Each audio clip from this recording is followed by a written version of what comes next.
Good evening to all of you. आइए देखते हैं आज की क्लास को।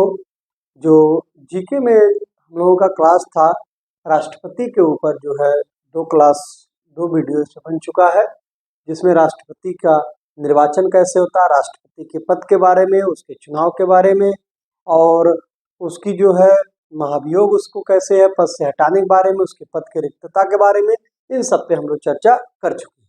आज का जो क्लास होगा इसके आगे राष्ट्रपति की शक्तियां एवं कर्तव्य या राष्ट्रपति के पावर की बात होगी। ठीक, तो आज आइए इसी क्लास को हम लोग आगे बढ़ाते हैं और आज की क्लास को आगे की तरफ मूव करते हैं यहीं से। तो राष्ट्रपति की यदि शक्तियों की बात कर लें संविधान में, तो जो भी है राष्ट्रपति, कोशिश करिएगा आप लोग वीडियो को जब भी देखा करिए पूरा देखा करिए, ठीक, क्योंकि इससे पूरा देखने से आपको एक चीज समझ में आ जाएगी, जो भी हम बताना चाहते हैं पूरी वीडियो में आपको इसका सही अर्थ और सही तरीके से आपको इस राष्ट्रपति के बारे में समझ में आ जाएगा। उम्मीद करते हैं और आपके एग्जाम के लिए ज्यादा कारगर होगा।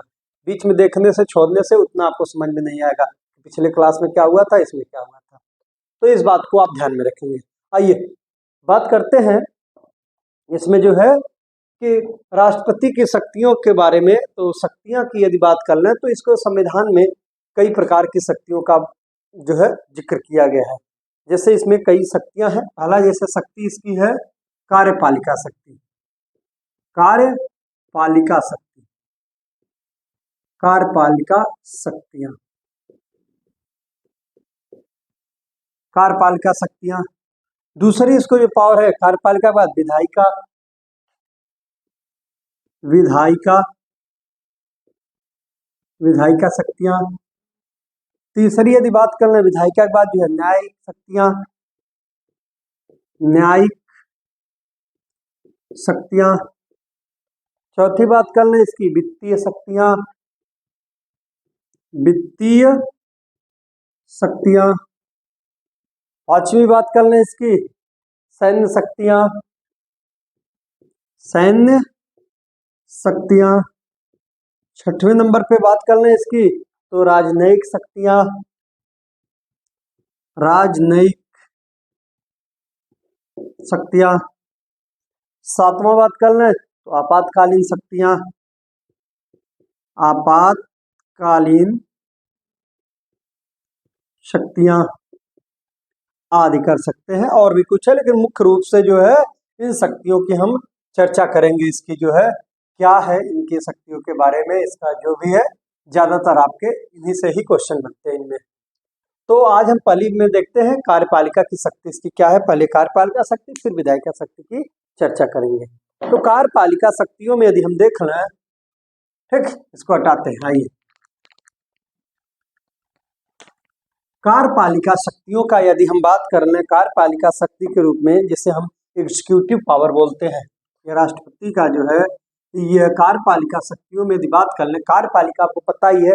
कार्यपालिका पहले चीज है क्या, जो है जिसमें कार्यपालिका में देखते हैं कि आपका जो है राष्ट्रपति, इसमें जो है जितने भी कैबिनेट मंत्री हैं ये आते हैं, आपके राष्ट्रपति आते हैं, उपराष्ट्रपति आते हैं, महान न्यायवादी आते हैं, ठीक है। तो इनको हम लोगों ने देख लिया था। ये जो है जितने भी कैबिनेट स्तर के मंत्री हैं या राष्ट्रपति, उपराष्ट्रपति, महान न्यायवादी, ये सब जो है पहले क्लास में ही हम बता दिए थे इसमें कार्यपालिका में कौन कौन आते हैं। और इन्हीं की शक्तियों के बारे में, कार्यपालिका एक तरह दो तरीके की होती है कार्यपालिका। एक तो आपकी जो है राजनीतिक कार्यपालिका, दूसरी एक स्थायी कार्यपालिका। स्थायी वाले में जो है नौकरशाही वाले आ जाते हैं, स्थायी कार्यपालिका में, परमानेंट वाले में। स्थायी कार्यपालिका में जो IAS अधिकारी वगैरह सचिव लोग हैं इन सबकी आ जाती करना, और राजनीतिक वाले में मंत्रिमंडल लोग आ जाते हैं। तो ऐसी शक्तियां जो इसको प्राप्त है, जिसमें जो है कार्यपालिका से संबंधित शक्ति है, उसके बारे में हम चर्चा करना है। तो क्या क्या है, पहला ही देखे होंगे आप अनुच्छेद 53 जो में ही पहले चर्चा किया गया। क्या लिखा गया अनुच्छेद 53 में? अनुच्छेद 53 से ही हम शुरू करें यदि, तो 53 में क्या दिया गया है कि संघ की कार्यपालिका की शक्ति राष्ट्रपति में निहित होगी। संघ की कार्यपालिका की शक्ति राष्ट्रपति में निहित होगी, राष्ट्रपति में निहित होगी ऐसा कहा गया है पहले ही। जहां से राष्ट्रपति के अनुच्छेद की बात कर लें 52 से 62 तक होता है, तो 53 में पहली बात कही गई है संघ की कार्यपालिका। 52 में तो राष्ट्रपति पद के बारे में बताया गया है। देखिए संघ की जो कार्यपालिका की शक्ति है ये राष्ट्रपति में निहित होगी, और इसी में बताया गया जिसका उपयोग या जिसका प्रयोग यह मतलब कौन, राष्ट्रपति अपने, जिसका प्रयोग यह अपने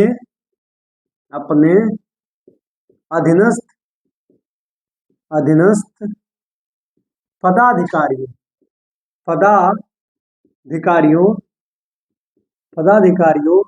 के माध्यम से करेगा, ये लिखा गया है। यहाँ पे जो भी संघ की कार्यपालिका की शक्ति राष्ट्रपति में निहित होगी जिसका प्रयोग यह अपने अधीनस्थ पदाधिकारियों के माध्यम से करेगा। यहाँ पदाधिकारी का मतलब क्या है, एक तरीके से कह लें पदाधिकारियों मतलब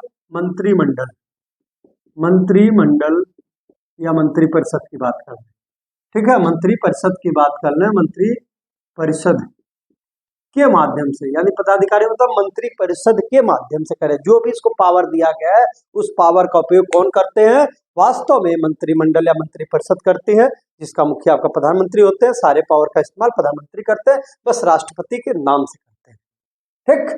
तो जो भी इसमें मान के चलिए जो भी पावर दिया गया है वो प्रधानमंत्री उसका इस्तेमाल करेंगे और राष्ट्रपति का नाम होगा। जो भी हम पढ़ेंगे वो राष्ट्रपति का सिर्फ नाम होता है, वास्तव में पावर होता है प्रधानमंत्री के पास, लेकिन हमारे संविधान में लिखित है राष्ट्रपति के नाम से, तो हमें पढ़ना है राष्ट्रपति के ही शक्तियों की बात करनी है, ठीक। ये अनुच्छेद 77 में इसकी बात की गई है। क्या किया गया है अनुच्छेद 77 में, क्या कहा गया है अनुच्छेद 77 में, क्या बताया गया है, इसमें लिखा गया है स्पष्ट रूप से कि भारत के समस्त कार्यपालिका कृत लिखा गया है कि भारत सरकार के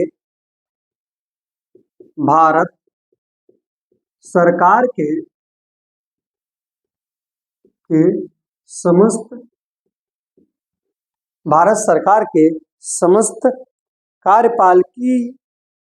कार्यपालिका भारत सरकार के समस्त कार्यपालिकीय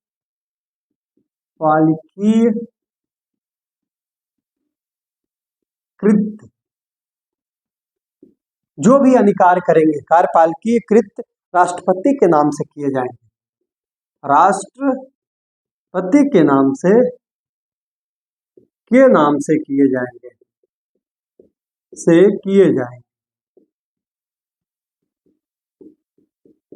इसमें स्पष्ट बता दिया गया कि जो भी भारत सरकार के द्वारा कार्य किया जाएगा कार्यपालिका संबंधित सब का सब किसके नाम से किया जाएगा, राष्ट्रपति के नाम से किया जाएगा, ये बताया गया है। तथा सरकार के सभी निर्णय उसके निर्णय माने जाएंगे, तथा सरकार के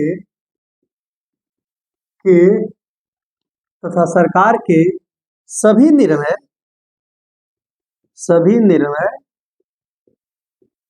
उसके मतलब राष्ट्रपति के, किसके, राष्ट्रपति के, उस सरकार के सभी निर्णय उसके निर्णय माने जाएंगे,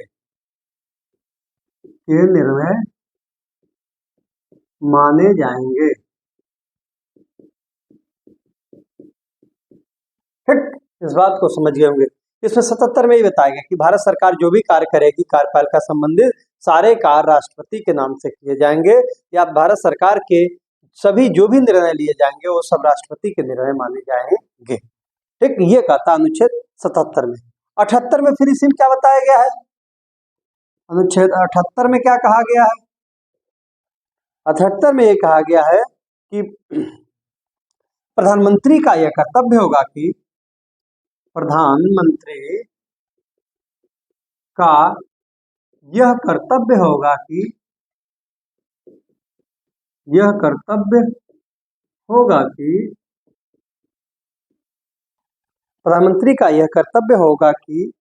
वह राष्ट्रपति को मंत्रिपरिषद के सभी निर्णयों राष्ट्रपति को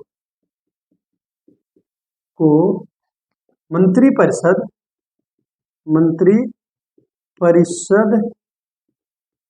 के सभी निर्णयों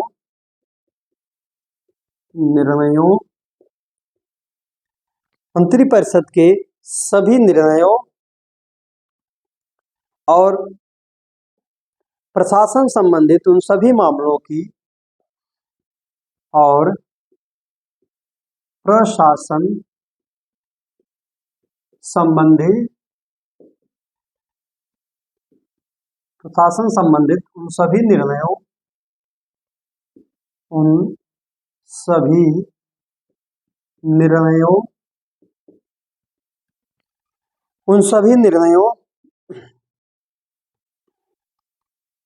क्या लिखा है? प्रधानमंत्री का यह कर्तव्य होगा कि राष्ट्रपति को मंत्रिपरिषद के सभी निर्णयों और प्रशासन संबंधी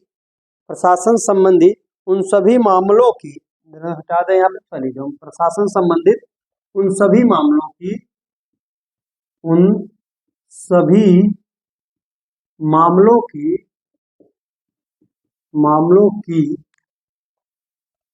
की सूचना दें।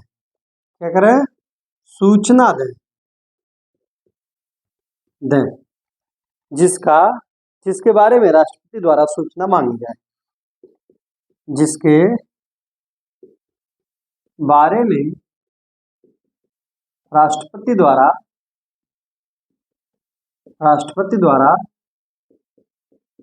सूचना मांगी जाए।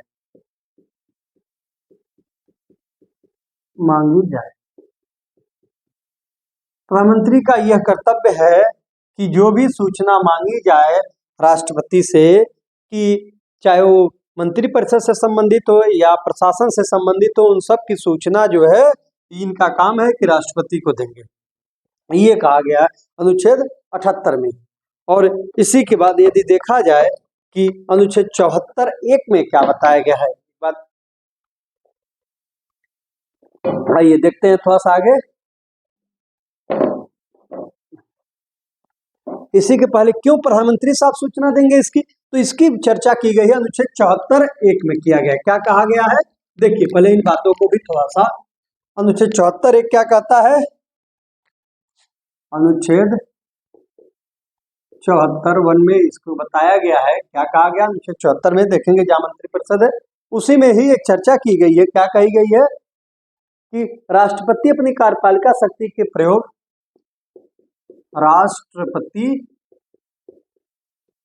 अपनी कार्यपालिका शक्ति का प्रयोग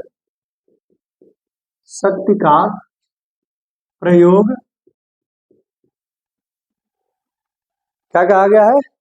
कि राष्ट्रपति अपनी कार्यपालिका शक्ति का प्रयोग में सलाह देने के लिए अपनी कार्यपालिका शक्ति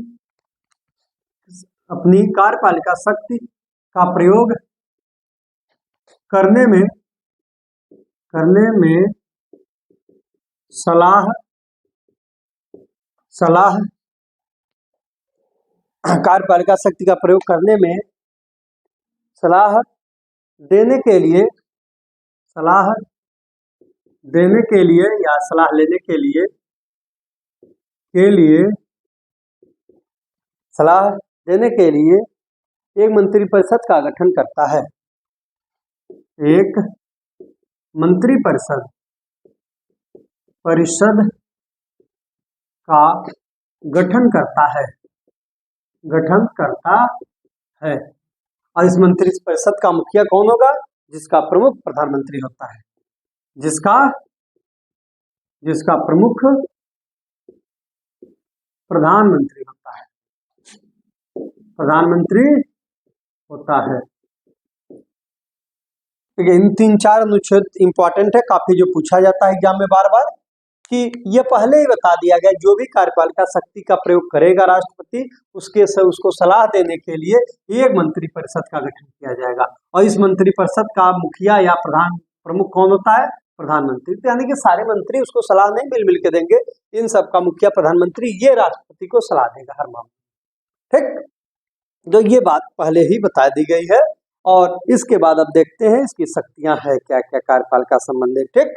अब इनमें सब पहले ही चर्चा कर दिया गया है कि ये सारे निर्णय सरकार के निर्णय होते बस राष्ट्रपति के नाम से कहे जाते हैं, 77 में बताया गया।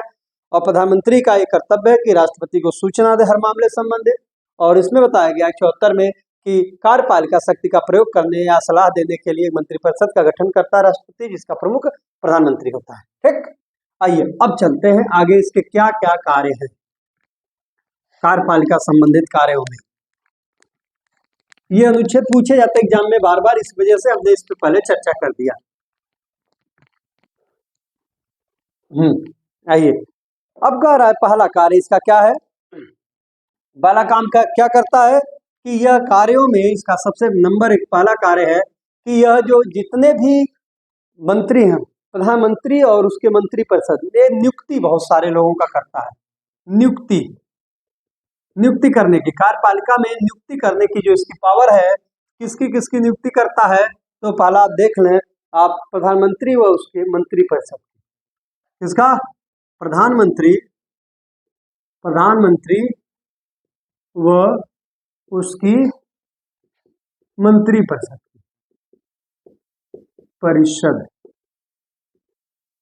किसकी किसकी नियुक्ति करता है। प्रधानमंत्री की भी नियुक्ति बार बार एग्जाम में आता है। प्रधानमंत्री की नियुक्ति होती है निर्वाचन, तो हमेशा जानिए क्या होता है, नियुक्ति। क्योंकि प्रधानमंत्री को हम लोग डायरेक्ट वोटिंग नहीं करते, हम एक सांसद को चुनते हैं और सांसदों में जो बहुमत दल का नेता होता है उसके नाम की सिफारिश राष्ट्रपति के पास भेजी जाती है, फिर राष्ट्रपति उसको जो है प्रधानमंत्री के रूप में नियुक्त करता है। ऐसे मंत्रियों का भी होता है, सांसद के रूप में होते हैं, इनके फिर नियुक्ति राष्ट्रपति द्वारा किया जाता है।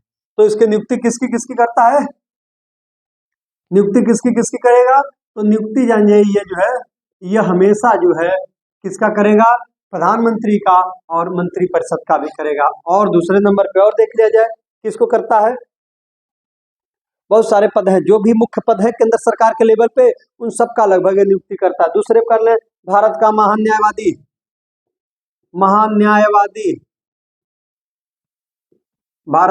न्यायवादी, इसकी नियुक्ति भी कौन करता है, राष्ट्रपति करता है। न्यायवादी जानते हैं भारत का सबसे बड़ा वकील होता है, भारत सरकार का वकील होता है ये, इसकी भी नियुक्ति कौन करता है, इसको पढ़ेंगे महान्यायवादी, चर्चा हम करेंगे। तीसरे नंबर पे किसको करता है, नियंत्रक और महालेखा परीक्षक, नियंत्रक व महालेखा परीक्षक यानी जिसे हम कैग कहते हैं, यानी जो पूरे देश का लेखा जोखा रखता है, ये नियंत्रक और महालेखा परीक्षक जिसे हम कैग बोलते हैं, और इसे अटॉर्नी जनरल ऑफ इंडिया बोला जाता है महान्यायवादी को, और इसको सीएजी कहा जाता है। तो इनकी नियुक्ति प्रधानमंत्री की, उसके मंत्रिपरिषद की, महान्यायवादी की, नियंत्रक और महालेखा परीक्षक की, इन सब की नियुक्ति करता है। आगे और चौथे नंबर पे यदि बात कर लें और किसका करता है, ये उच्चतम न्यायालय तथा सभी उच्च न्यायालयों के न्यायाधीशों का, उच्चतम न्यायालय यानी सुप्रीम कोर्ट तथा हाई कोर्ट के सभी न्यायाधीशों का, सुप्रीम कोर्ट तथा हाई कोर्ट के सभी न्यायाधीशों को,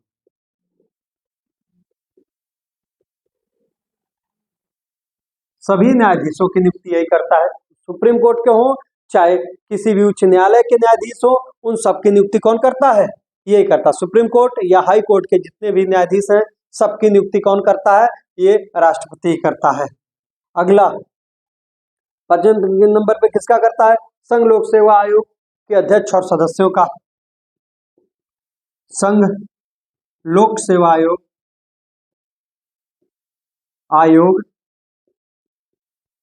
आयोग के अध्यक्ष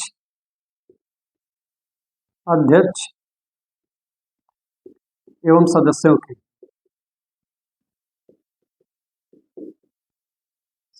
की संघ लोक सेवा आयोग के अध्यक्ष जो हैं और उसके जो सदस्य हैं जितने, उन सब की नियुक्ति भी कौन करता है, राष्ट्रपति ही करता है। और अगला बात कर लें मुख्य निर्वाचन आयुक्त की, मुख्य निर्वाचन आयुक्त तथा अन्य निर्वाचन आयुक्त के, मुख्य निर्वाचन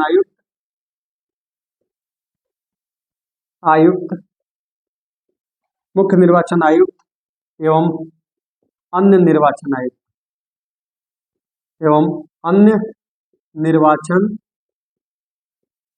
आयुक्तों की।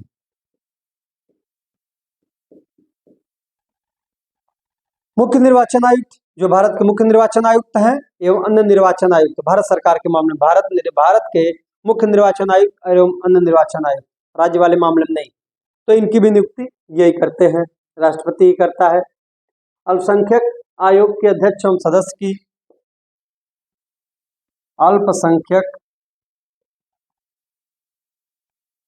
अल्पसंख्यक आयोग के अध्यक्ष एवं सदस्यों की, जितने भी अल्पसंख्यक आयोग के अध्यक्ष हैं, अल्पसंख्यक आयोग के जो भी अध्यक्ष हैं या सदस्य हैं, इनकी भी नियुक्ति राष्ट्रपति करता है। अगला, राष्ट्रीय महिला आयोग के अध्यक्ष, ये सब राष्ट्रीय लेवल के ही हैं। राष्ट्रीय महिला आयोग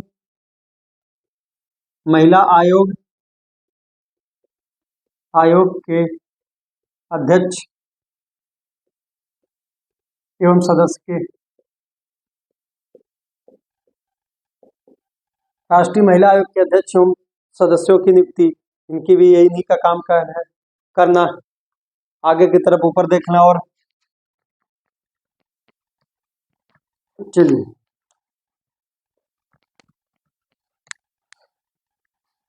अगला राष्ट्रीय महिला आयोग का हो गया। राष्ट्रीय मानवाधिकार आयोग के अध्यक्ष एवं सदस्य, 8 के बाद 9वां राष्ट्रीय मानवाधिकार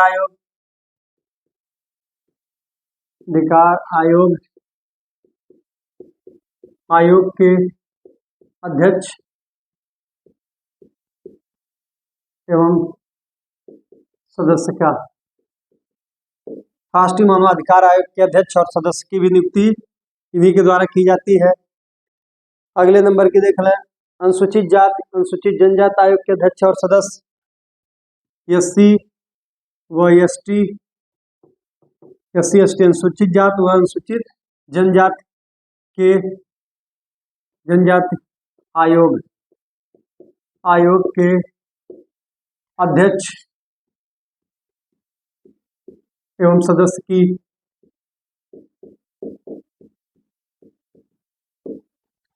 ये SC ST आयोग के जो भी अध्यक्ष हैं या सदस्य हैं, इनकी भी नियुक्ति इनके द्वारा किया जाता है। पिछड़ा वर्ग आयोग की यही होती है। ओबीसी आयोग के अध्यक्ष व सदस्य की भी नियुक्ति की जाती है इन्हीं के द्वारा। अगला यदि देख लें, संघ राज्य क्षेत्र के राज्यपाल, केंद्र शासित प्रदेश जो है, संघ राज्य क्षेत्र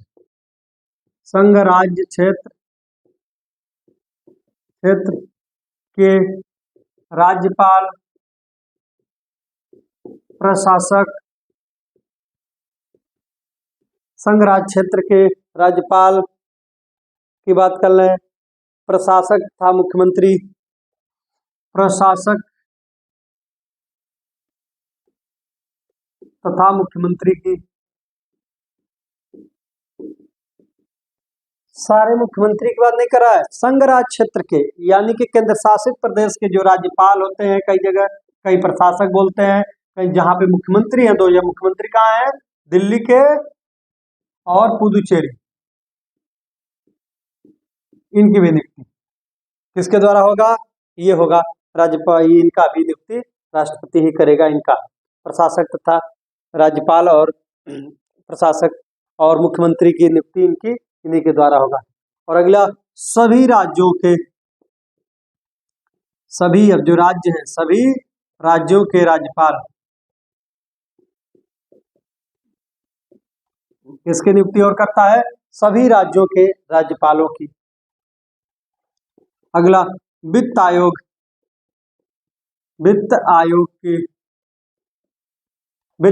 की भी नियुक्ति यही करता है। राजभाषा आयोग की भी नियुक्ति यही करता है। राजभाषा आयोग की आदि कर सकते हैं, ज्यादातर जो है ये मुख्य तो यही सब है। इनकी नियुक्तियां जो है ये सब राष्ट्रपति के द्वारा किया जाता है, प्रधानमंत्री से लेकर के यहाँ तक राजभाषा आयोग तक के सबकी नियुक्ति किसके द्वारा किया जाता है? आदि इन्हीं के राष्ट्रपति के द्वारा ही किया जाता है। इन जितनी भी नियुक्तियां करेगा किसकी सलाह पे करता है? मंत्री परिषद की सलाह पर। किसकी सलाह पर करता है? जितनी भी नियुक्तियां करेगा ये मंत्री परिषद की सलाह पर ही करता है। जितनी भी करेगा उसमें केवल एक जो है, जो सुप्रीम कोर्ट के न्यायाधीशों की या हाई कोर्ट के, कहाँ गया सुप्रीम कोर्ट, और जो है सुप्रीम कोर्ट तथा हाई कोर्ट के जो न्यायाधीश की बात करते हैं, यदि सुप्रीम कोर्ट के न्यायाधीश को देख लिया जाए, सुप्रीम कोर्ट के न्यायाधीश की नियुक्ति सीजेआई के सलाह पे करेगा। सुप्रीम कोर्ट के न्यायाधीश की नियुक्ति जो है किसके सलाह पे करता है? सीजेआई यानी chief justice of India, Bharat का जो मुख्य न्यायाधीश है उनकी सलाह पर सुप्रीम कोर्ट के न्यायाधीशों की नियुक्ति करते हैं। और बाकी सबकी नियुक्ति जो है ये किसके सलाह पर करते हैं? मंत्री परिषद के सलाह पर करते हैं। ठीक, और इसके साथ नियुक्ति के साथ इनको हटाने का भी अधिकार है किसके पास? नियुक्त करने का अधिकार तो इन सबको था, हटाने का अधिकार किसको किसको है? किसको ये पद से हटा सकते हैं? तो पद से हटाने का जो अधिकार है, हटाने का अधिकार यानी पद से उनके मुक्त करने का अधिकार, पद से उनको हटाने का अधिकार भी दिया गया। इनको जो है पद से हटाने का भी अधिकार है। किसको किसको हटा सकते हैं ये? संघ के मंत्री, यानी व्यक्तिगत कोई मंत्री है, मंत्री को संघ के मंत्री यानी केंद्र के लेवल के जो मंत्री हैं इनको ये व्यक्तिगत रूप से हटा सकते हैं। ठीक है। दूसरा, संघ के मंत्री, राज्यों के राज्यपाल, राज्यों के राज्यपाल इनको नियुक्त भी करते हैं, हटा भी सकते हैं। और भारत का महान न्यायवादी, तीसरा भारत का महान न्यायवादी, इन सबको जो है पद से ये हटा सकते हैं। ये सब जो भी पद अपना ग्रहण करते हैं तो राष्ट्रपति के प्रसाद पर्यंत पे, बार बार ये आता है, ये सब क्या करते हैं? राष्ट्रपति के प्रसाद पर्यंत पर इनका पद होता है। इनका जो पद होता है राष्ट्रपति के प्रसाद पर्यंत पर निर्भर करता है, यानी राष्ट्रपति ने जब चाहे जब नियुक्त कर सकता है, जब चाहे जब हटा भी सकता है। ठीक,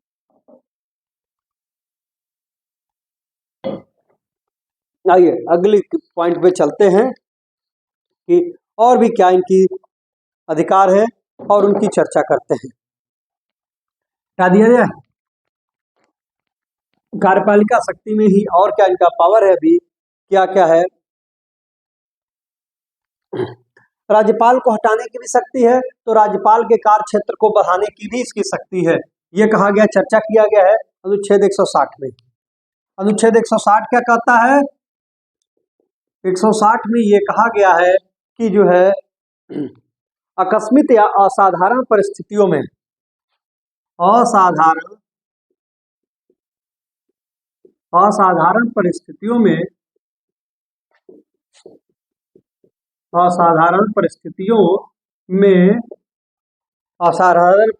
में राज्यपाल के कार्यों के निर्वहन हेतु उपबंध कर सकता है। असाधारण परिस्थितियों में राष्ट्रपति राज्यपाल के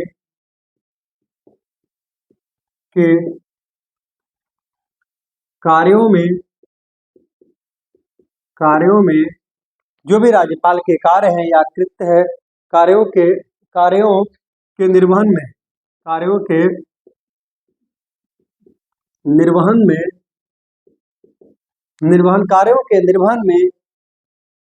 निर्वहन हेतु उपबंध कर सकता है। निर्वहन हेतु उपबंध कर सकता है। मतलब क्या हुआ इसका? कह रहा है कि असाधारण या आपातकालीन स्थितियों में, जैसे जहां कहीं राष्ट्रपति शासन लगता है, उन स्थितियों में क्या करता है कि उसके जो भी कार्य हैं, राज्यपाल के, उसमें वृद्धि भी कर सकता है। उसमें से जहां पे राज्यपाल शासन लगता है, राष्ट्रपति शासन लगता है, तो वहां पे उसके राज्यपाल के कार्य, शक्तियां, पावर बढ़ जाते हैं। तो ये भी ये कर सकता है। इन्हीं चीजों की ये चर्चा की गई इसमें। ठीक है। ऐसे ही संघ लोक सेवा आयोग के जो सदस्य होते हैं उनके भी जो है सेवा शर्तें जो है इसी के द्वारा निर्धारित किए जाते हैं। ठीक, लेकिन और इसके बाद एक है अनुच्छेद 263। अनुच्छेद 263 क्या कहता है? अनुच्छेद 263 में ये कहा गया है राष्ट्रपति केंद्र राज्य राष्ट्रपति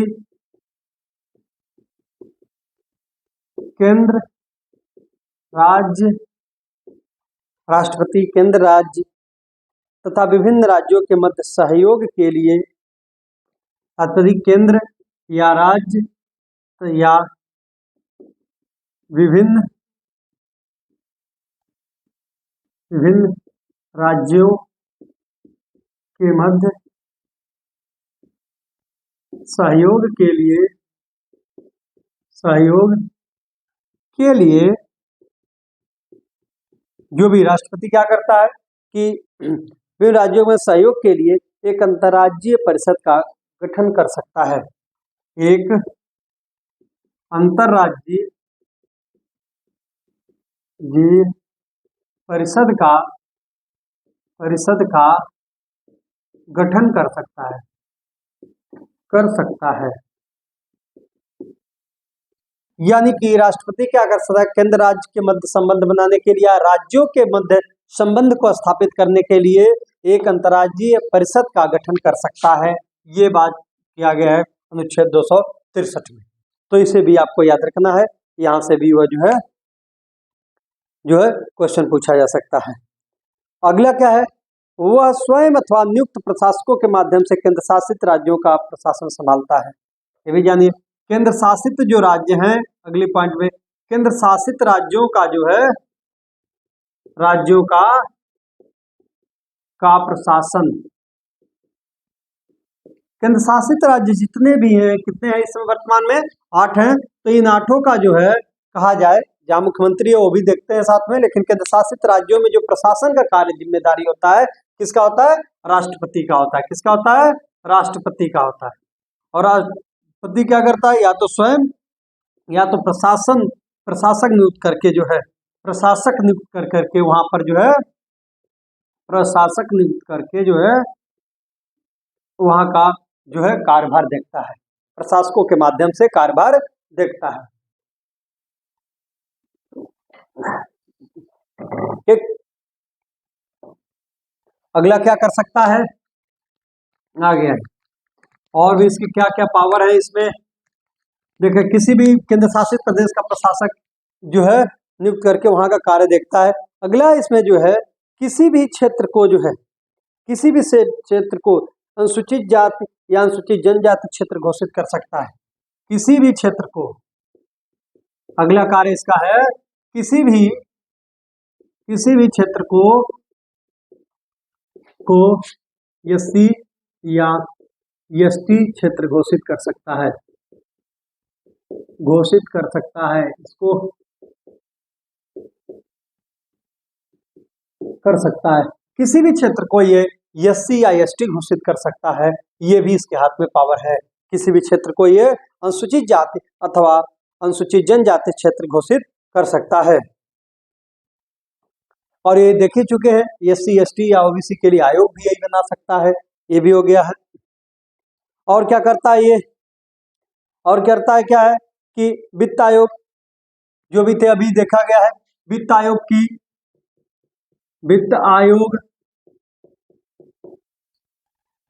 आयोग या सीएजी कैग का नियंत्रक और महालेखा परीक्षक, कैग जिसे बोलते हैं कैग का, या भाषा आयोग का, या संघ लोक सेवा आयोग का, संघ लोक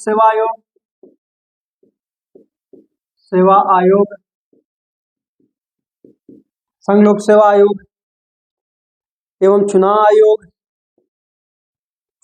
आयोग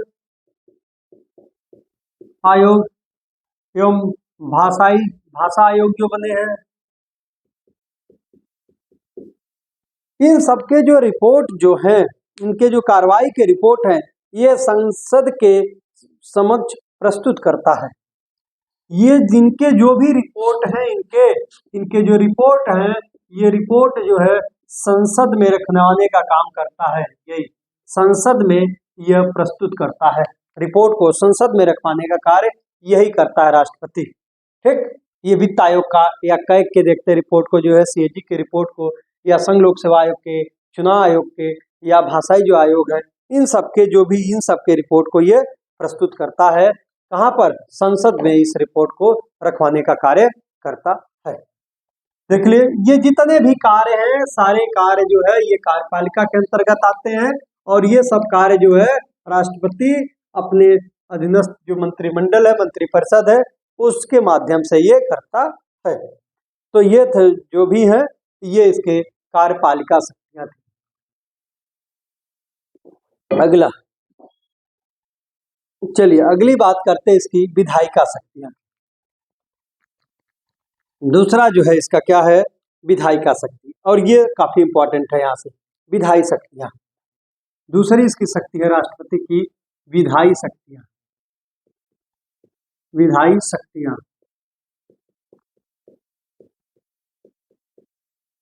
विधायी शक्तियां की बात कर लें, इसका जो है लेजिस्लेटिव पावर की बात कर लें इसकी जो, तो विधायी शक्ति क्या है? पहला यदि बात कर लें यही से इसकी जो है, पहले तो आपको पता होगा कि जो है कार्यपालिका व का जो है संवैधानिक प्रमुख होने के साथ साथ जो है संसद का भी अंग है। विधायी शक्ति का मतलब जानते हैं, विधानसभा की बात कर लें, यहाँ राज्य की विधानसभा नहीं, विधायिका की बात करते हैं, तो जिसमें हमारे जो है लोकसभा विधायिका यानी जहाँ पे कानून बनता है, सीधी सी बात जान लें, जहाँ पर कानून बनने का काम होता है, जिसके द्वारा कानून बनाया जाता है उसे हम विधायिका बोलते हैं। तो कानून बनाने के लिए कहाँ पे बनता है? कानून बनता है संसद में। कहाँ बनेगा? संसद में।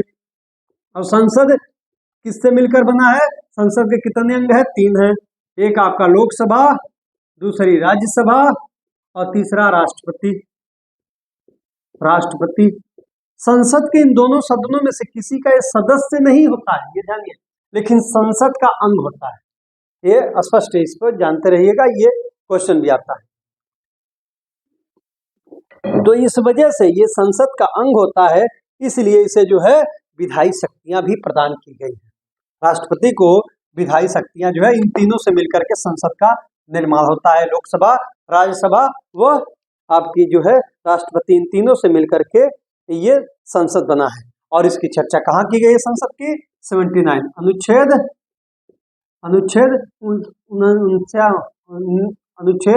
79 में जो है ये बताया गया है कि संसद के बारे में चर्चा किया गया है। वहां पे हम एक बार पढ़ेंगे इसको आराम से, फुर्सत से।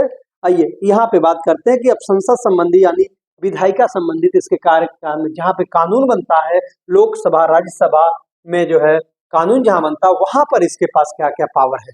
ठीक, तो विधायिका शक्तियों में इसकी क्या क्या पावर है इसको देखते हैं। पहला यदि पावर की बात कर लें तो सबसे पहला इसका कार्य की बात कर लें, इसकी शक्ति क्या है? सबसे पहली नंबर 1 की, तो यह संसद का अधिवेशन बुलाने, इसको क्या इसके पास? संसद का अधिवेशन बुलाने पहला काम क्या है? संसद का अधिवेशन बुलाने का तथा सत्रावसान की घोषणा करने का, तथा सत्रावसान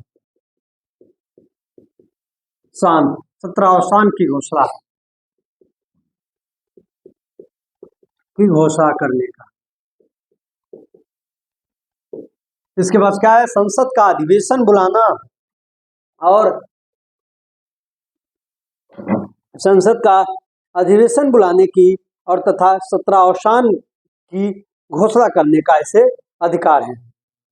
ठीक, जब भी संसद का अधिवेशन बुलाने का काम, जैसे कोई सत्र बैठक होती है संसद, यानी कि जब कानून बनने की जो प्रक्रिया होती है उसके लिए सबसे पहली प्रक्रिया क्या है कि संसद का अधिवेशन बैठता है, तब उसमें कोई बिल लाया जाता है, बिल पे एक सभा में चर्चा होती है, फिर चर्चा होने के बाद दूसरे सभा में जाती है, लोकसभा में आएगी, फिर राज्यसभा जाएगी, राज्यसभा आएगी तो लोकसभा में आएगी, दूसरे सदन में भी यही चर्चा होगी, बहस होगी, सब प्रोसेस होगी, और उसके बाद वोटिंग होती है। वोटिंग के बाद दोनों सदन से जब पास होता है तो राष्ट्रपति के पास जाता है दस्तखत के लिए।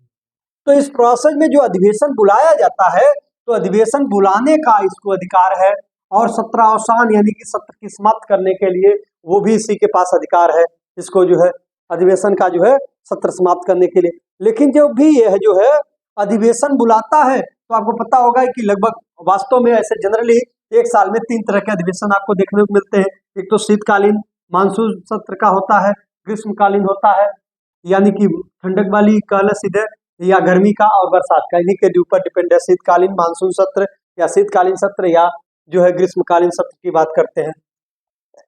तो कम से कम ये 2 सत्रों के बीच जब भी ये बुलाएगा इस बात को ध्यान रखेंगे, 2 सत्रों के बीच जो है 6 माह से, क्वेश्चन एग्जाम में आता है, 6 माह से अधिक का समय नहीं हो सकता है, अधिक का समय नहीं ले सकते हैं, यानी कि इनको बुलाना तो है, इसको संसद बुलाने का इनको अधिकार है, पर यह है कि एक साल अधिकतम 6 माह से ज्यादा 2 सत्रों के बीच का जो गैपिंग है वो 6 माह से अधिक नहीं होना चाहिए। नहीं कि एक साल में एक ही सत्र बुलाए, नहीं, अधिकतम 6 माह। ऐसे तो एक साल में 3 होता है जनरली, लेकिन यह है कि कभी कभी ऐसा भी हो कि नहीं टाइम है किसी परिस्थिति में, तो इनको 2 सत्र कम से कम इनको बुलाना होता है, कम से कम 2। एक साल में कितने? एक साल में कम से कम 2 सत्र यानी 2 अधिवेशन अनिवार्य है, 2 अधिवेशन इनको बुलाना ही पड़ेगा एक साल में, ठीक, क्योंकि 6 माह से अधिक का नहीं कर सकते तो दूसरा 6 महीने के अंदर अंदर इनको बुलाना पड़ता है। तो ये 6 माह अधिकतम है, न्यूनतम 1 महीने, 2 महीने, 4 महीने, 3 महीने जब भी बुला दें, ठीक। तो अधिकतम 6 माह से अधिक की नहीं हो सकते, इसलिए आप कह सकते हैं कि एक साल में कितने अधिवेशन होने अनिवार्य है, तो 2 कम से कम होते ही हैं, ठीक। तो ये सत्र बुला सकते हैं, लेकिन अब इसी में एक बात जिक्र कर दिया गया है किसका, कि ये अधिवेशन बुलाते तो हैं और सत्रावसान भी यही करते हैं, लेकिन जो है यह इन्हीं का है कि जो लोकसभा है, देखिए अनुच्छेद 85 में एक बात कही गई है, क्या कहा गया है कि अनुच्छेद 85 में कहा गया है कि लोकसभा के विघटन के लिए यह प्रधानमंत्री से जो है अनुमति लेंगे। पहले तो जान लीजिए 85 से पहले विघटन की देखना अच्छा लिख लीजिए, लोकसभा के विघटन के लिए प्रधानमंत्री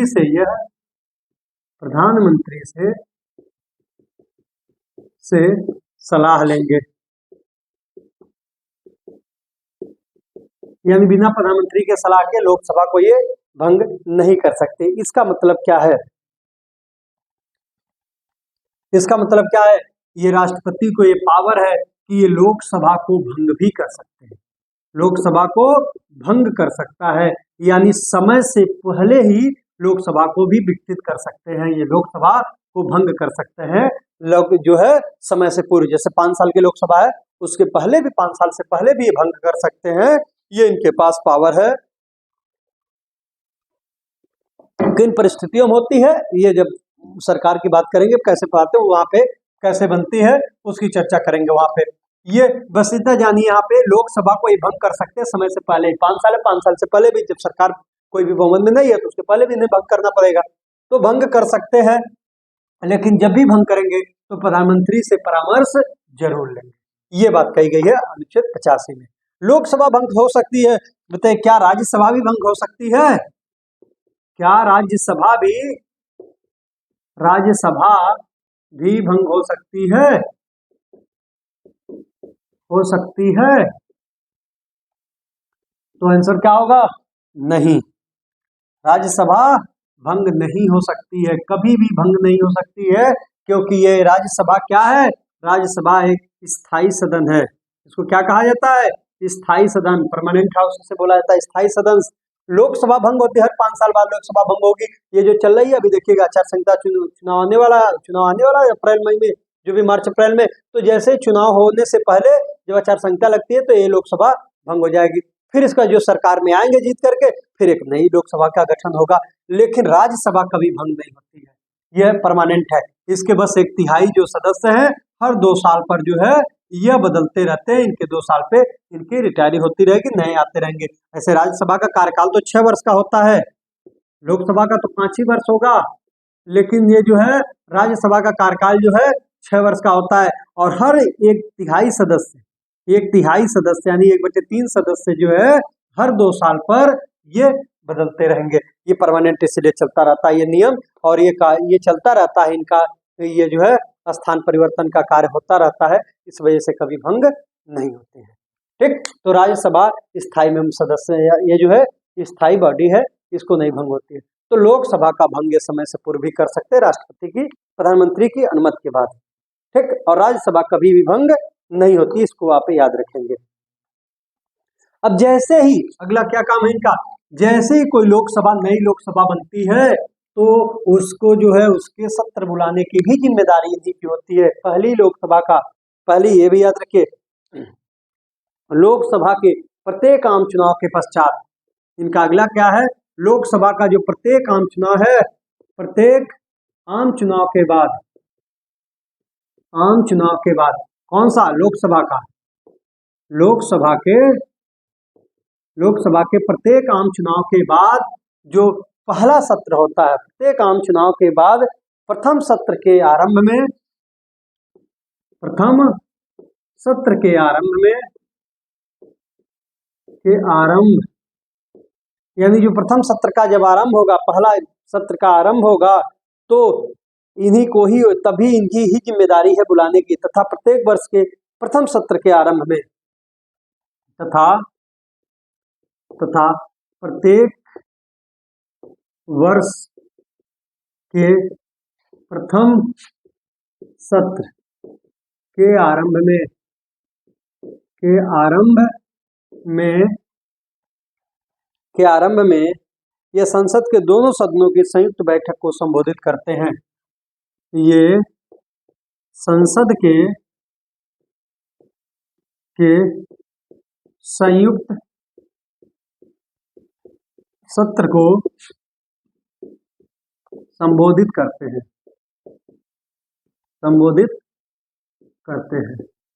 राष्ट्रपति का ये काम है कि जब भी कोई लोकसभा आती है, लोकसभा का प्रत्येक आम चुनाव के बाद, जैसे अभी होने जा रहा है 2024 का चुनाव, इसके बाद जो भी जीत कर आएंगे तो उसका जो पहला बैठक होगा, पहली सत्र शुरू होगी, तो उसका जो है इन्हीं के अभिभाषण से शुरू होता है ये संयुक्त अधिवेशन, उसी समय जो है।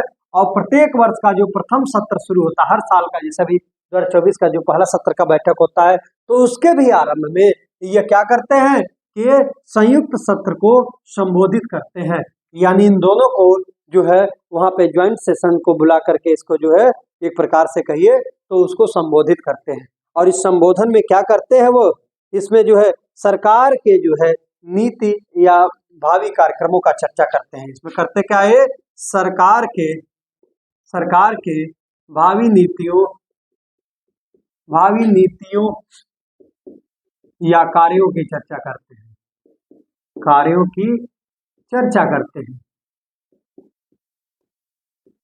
इनका जो अभिभाषण होता है, राष्ट्रपति कहते हैं अभिभाषण होता है इसमें, तो सरकार के नीतियों या उस पे जो है कार्यों की चर्चा करते हैं अपने इस अभिभाषण में। ठीक, और ये जो है यही जो इनका जो है जो ये अभिभाषण इनका लिखा जाता है, यह अभिभाषण जो है मंत्रिमंडल द्वारा लिखा जाता है। इनका जो अभिभाषण होता है, इसमें संबोधन के लिए जो इनका भाषण होता है, यह इनका जो अभिभाषण जो होता है, अभिभाषण इनका जो होता है, यह किसके द्वारा लिखा जाता है, मंत्रिमंडल के द्वारा। यानी जो मंत्रिमंडल द्वारा लिख के आया है उसी पे इनको बोलना होता है। कब, जब प्रत्येक सत्र का आम चुनाव होगा वहां पे बात करते हैं, या प्रत्येक वर्ष का जो अभिभाषण होता है यहाँ पर ये काम करने के लिए यहाँ पर ये बोलेंगे इन्हीं के मंत्रिमंडल का। यहाँ तक जो प्रत्येक साल में बोलते हैं मंत्रिमंडल के जो है लिखित जो है अभिभाषण को पढ़ते हैं, उसमें अपनी मर्जी से कोई भी बात को जोड़ नहीं सकते, जो मंत्रिमंडल द्वारा लिखित है उतना इनको पढ़ना होता सिर्फ। ठीक, ये काम इनका है। चलिए आगे की तरफ बढ़ते हैं, और इसका जो है चर्चा की बात कर लें तो ये जो है इनका अभिभाषण जो एक बताया गया है, ये मंत्रिमंडल द्वारा लिखा जाएगा, ये पढ़ते हैं, ये अनुच्छेद 87 में 87 में बताया गया है, अनुच्छेद 87 में इसकी चर्चा की गई है। चलिए अगली तरफ चलते हैं, इनके अगले पावर की तरफ।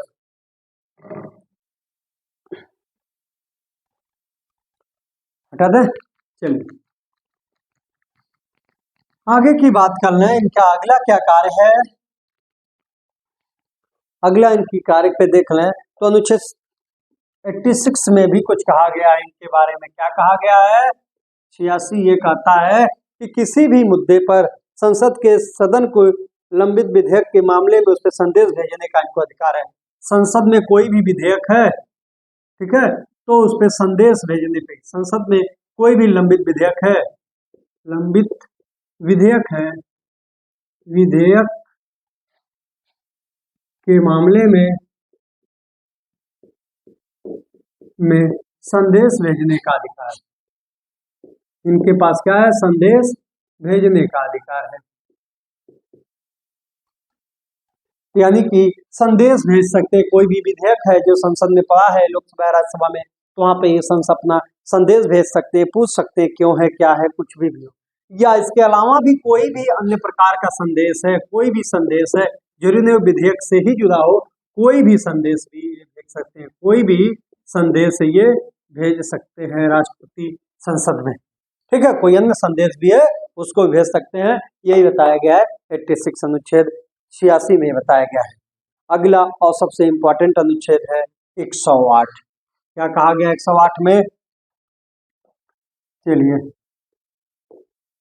अनुच्छेद 108 में क्या कहा गया है देखते हैं। ऐसे भी याद रख सकते हैं, 108 आपका एम्बुलेंस का नंबर भी है। तो इस पे इन्होंने इस अनुच्छेद में क्या कहा गया, अनुच्छेद 8 में क्या कहा गया है? संयुक्त अधिवेशन की चर्चा की गई। क्या है? संयुक्त अधिवेशन, संयुक्त अधिवेशन की बात की गई है। संयुक्त अधिवेशन जिसे हम ज्वाइंट सेशन कहते हैं। कोई भी यदि साधारण विधेयक, कोई भी कह लें, कोई भी यदि साधारण विधेयक दोनों सदनों में उसको लेकर के विधेयक को मतभेद है, संयुक्त अधिवेशन कब जारी किया जाता है, कब बुलाया जाता है? संयुक्त अधिवेशन का मतलब क्या है? लोकसभा और राज्यसभा इन दोनों को एक साथ बुलाया जाए और बुला करके कोई जो संसद में कोई बिल जो है पेंडिंग है, कोई भी विधेयक है, पहले जान ले बिल क्या होता है, विधेयक क्या होता है। जब भी लोकसभा या राज्यसभा में कोई कानून पारित होने से पहले लाई जाती है तो उसी को हम क्या कहते हैं? बिल या विधेयक कहते हैं, या विधेयक कहते हैं। क्या कहते हैं? बिल या विधेयक। और जब इसमें लोकसभा और राज्यसभा पारित होने के बाद इस पे राष्ट्रपति की हस्ताक्षर हो जाते हैं तो यही जो है विधेयक क्या बन जाता है? हस्ताक्षर होने के बाद यही एक्ट बन जाता है, कानून बन जाता है, कानून बन जाता है। तो याद रखिएगा, जब यही चीज है, कोई भी जब राष्ट्रपति का दस्तखत होता है तो कानून बन जाता है। तो ये जब लोकसभा में या राज्यसभा में कोई बिल इनके लाया जाता है और उस बिल पे जो है खासतौर से साधारण बहुमत पे, साधारण बिल पे चर्चा करेंगे। विधेयक भी अलग अलग प्रकार के होते हैं, कई प्रकार के होते हैं, लेकिन जो साधारण विधेयक है, यानी कि धन विधेयक को हम छोड़ दिया जाए, इस पे धन विधेयक को अलग कर दें और संविधान संशोधन विधेयक को अलग कर दें, तो इसके अलावा जो विधेयक है, यानी सीधे कह लें साधारण विधेयक, साधारण विधेयक, विधेयक पर यदि लोकसभा और राज्यसभा में जो है मतभेद है, राज्यसभा में मतभेद है, तो उसके लिए राष्ट्रपति क्या करता है? संयुक्त अधिवेशन बुलाता है। बुलाने का काम क्या है राष्ट्रपति का? संयुक्त अधिवेशन बुलाने का कार्य है। और बुला करके इस विधेयक पे क्या किया जाए? चर्चा करके, बहस करके इस विधेयक को पारित कराना। बुलाने का मुख्य उद्देश्य क्या होता है? कि विधेयक को पारित कराना, क्योंकि जब संयुक्त अधिवेशन बुलाया जाएगा तो विधेयक हर हाल में पारित होगा। इसका उद्देश्य यही होता है। कोई भी विधेयक है जो लगता है इंपॉर्टेंट है फिर भी रुका हुआ है दोनों सदन में मतभेद के कारण, तो राष्ट्रपति का काम है उस संयुक्त अधिवेशन बुला करके इस विधेयक पे चर्चा करा के, बहस करा के, वोटिंग करा के इसको पारित कराए। ये यहाँ पे याद रखना एक बात क्या है कि संयुक्त अधिवेशन बुलाने का कार्य है तो राष्ट्रपति का, लेकिन इसकी अध्यक्षता कौन करता है? अध्यक्षता इसकी कौन करता है? तो लोकसभा अध्यक्ष करता है। याद रखिएगा, कौन करता है? लोकसभा अध्यक्ष करता है। ये बुला तो देगा पर उसकी अध्यक्षता नहीं करता। अध्यक्षता कौन करेगा इसकी? लोकसभा अध्यक्ष करता है।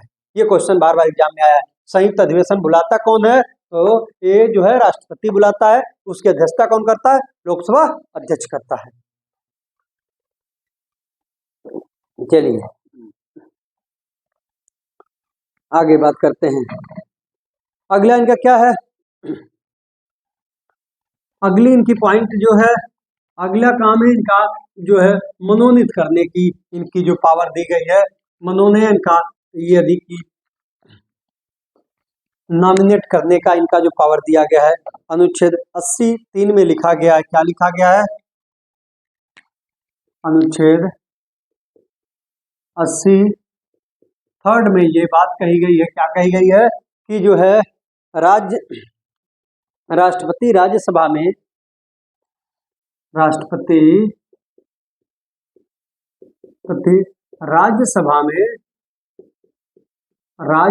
में राष्ट्रपति राज्यसभा में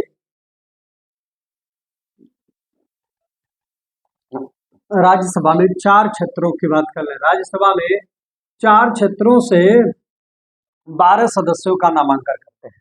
राष्ट्रपति राज्यसभा में 12 सदस्यों को नामांकित करते हैं। 12 सदस्यों को नामांकित कर सकता है। नामांकित मतलब मनोनयन कहते हैं जिसको। 12 सदस्यों को नामांकित कर सकता है। और ये 12 सदस्य जो होते हैं वो किस किस क्षेत्र से होते हैं? 4 क्षेत्र इनका, साहित्य से, विज्ञान से, कला से, समाज सेवी। ये 4 क्षेत्रों से होने चाहिए। समाज सेवा के क्षेत्र में हो कोई असाधारण काम किया हो, समाज सेवा में अच्छा काम किया हो, कला के क्षेत्र में हो, विज्ञान के क्षेत्र में हो, साहित्य के क्षेत्र में, इन क्षेत्रों से कोई व्यक्ति है तो 12 सदस्यों का ये जो है ये नॉमिनेट कर सकता है, मनोनीत कर सकता है। किसमें? राज्यसभा में। राज्यसभा का भवन किसमें है? अनुच्छेद 80 में है। उसी के 83 में ये बात कही गई है कि राज्यसभा में 12 सदस्यों का ये मनोनयन कर सकता है राष्ट्रपति जो है। और जो है उसमें उनका क्षेत्र क्या होता है? साहित्य, विज्ञान, कला और समाज सेवा। इन क्षेत्रों से ये जो है 12 सदस्यों का मनोनयन कर सकता है। यहीं पे एक बात और ध्यान रख लें, अनुच्छेद 331 का। अनुच्छेद 331 काफी इंपॉर्टेंट है, यहां से भी ये क्वेश्चन पूछा जाता है, बार बार आता है। अनुच्छेद 331 में ये जो है आंग्ल भारतीय समुदायों का मनोनयन, आंग्ल भारतीय समुदाय से 2 सदस्यों का मनोनयन, 2 सदस्यों का मनोनयन या नॉमिनेट करना, 2 सदस्यों का नामांकन कर सकते हैं। ये जो है क्या है? ये जैसे लोकसभा में था ये 12 सदस्यों का, ऐसे ही ये जो है ये आंग्ल भारतीय समुदाय जो है ये लोकसभा में किए जाते थे। लोकसभा में आंग्ल भारतीय समुदाय के 2 सदस्यों का यदि उन्हें लगे कि आंग्ल भारतीय समुदाय के लोग जो है इनका जो प्रतिनिधित्व पर्याप्त नहीं है, उस स्थिति में वैसे नहीं, जैसे इनकी जो पर्याप्तता है, मान ली 2 सदस्य चुनाव से ही जीत कर आ गए हैं, 1 सदस्य 2 सदस्य चुनाव से ही जीत कर आ गए हैं, तो उनको ये मनोनीत नहीं करता था। लेकिन यदि उनका पर्याप्त प्रतिनिधित्व तो नहीं है, यानी जो होना चाहिए, चुनाव जीत कर नहीं आए कोई मेंबर, तो ये 2 सदस्यों का जो है क्या कर सकता है? तो 2 सदस्यों को मनोनीत कर सकता है, लोकसभा के सदस्य के रूप में मनोनीत कर सकता था। किसको? आंग्ल भारतीय समुदाय को। आंग्ल भारतीय का मतलब क्या है? ऐसे, आंग्ल मतलब अंग्रेज, ऐसे अंग्रेज जो हैं जिन्होंने, अंग्रेज जो भारत की आजादी के बाद भारत की नागरिकता ग्रहण कर लिए थे, यानी ऐसे अंग्रेज जो भारतीय नागरिकता ग्रहण कर लिए थे, वो लोग नहीं गए, मान लो वहां पे यही की नागरिकता लेके ही रहने लगे, तो उनके प्रतिनिधित्व के लिए उन्हीं को बोला था हम आंग्ल भारतीय। ऐसे अंग्रेज जो भारत की नागरिकता ग्रहण कर लिए, जो भारतीय नागरिकता ग्रहण कर लिए थे, नागरिक हो, यानी वे अंग्रेज जो भारतीय नागरिक हैं उनको ही हम बोलते हैं आंग्ल भारतीय। इनके यदि 2 सदस्यों का यदि चयन ये करता था, लेकिन अब इनकी संख्या ना के बराबर, जान ही रहे हैं भारत से ही ज्यादातर लोग भाग रहे हैं, तो कहाँ विदेशी यहाँ ज्यादा रुक रहे हैं, नागरिकता ले रहे हैं, तो इस वजह से जो है अब देख रहे हैं इनकी संख्या जो है बहुत कम हो गई है। इस वजह को देखते हुए यह जो है इस बार हटा दिया गया है। आप जानते होंगे 25 जनवरी 2020 से, नोट में याद रखिए इस बात को, ये इंपॉर्टेंट है। ये हुआ क्या था? 25 जनवरी 2020, ये डेट याद रखिए। 25 जनवरी 2020 से लागू हुए 104वें संविधान संशोधन 20 से लागू हुए लागू हुए क्या 104वें संविधान संशोधन